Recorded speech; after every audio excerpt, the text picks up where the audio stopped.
माणसाचं जीवन चावी फिरवलेल्या बाहुलीसारखं वाटतं मला कधी कधी. कारण काहीतरी मिळण्याच्या शर्यतीत आपण सतत धावत असतो आणि एक वेळ अशी येते जेव्हा आपल्याला नेमकं काय हवं आहे किंवा नक्की आयुष्यात काय मिळवायचं आहे याचाच विसर पडतो. पण आपण मात्र सतत धावतच असतो अविरतपणाने. जगण्याच्या या शर्यतीत फायनल डेस्टिनेशनसारखा प्रकार नसतोच मुळात.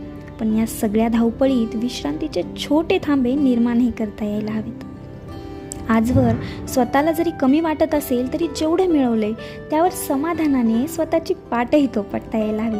कारण आपण कितीही नाकारलं तरी ज्या भौतिक सुखसुविधा वस्तूंची आपण हाव करतो त्यामुळे इतरांमध्ये स्वतःचं अस्तित्व दाखवता यावं म्हणूनच आपण गोळा करत असतो. कारण स्वतःला जर विचारलं तर त्याला मात्र मुळात गरज असते ती फक्त क्षणभर शांती आणि मनभर आनंदाची. आणि याच आनंदाच्या शोधात आपण सारं काही गोळा करत राहतो. मात्र या चढाओढीत आनंदच हरवून बसतो, नाही का? म्हणूनच बाहेरच्या झगमगीत जगात वावरताना क्षणभर थांबून आपल्या आतल्या विश्वातही डोकावता यायला हवं. कारण आपल्याला मिळालेल्या इतक्या सुंदर आयुष्यात आपण फक्त इतरांपुढे स्वतःला सिद्ध करायला नाही तर स्वच्छंदपणाने जगण्याचा आस्वाद घ्यायला आलोय, हो ना?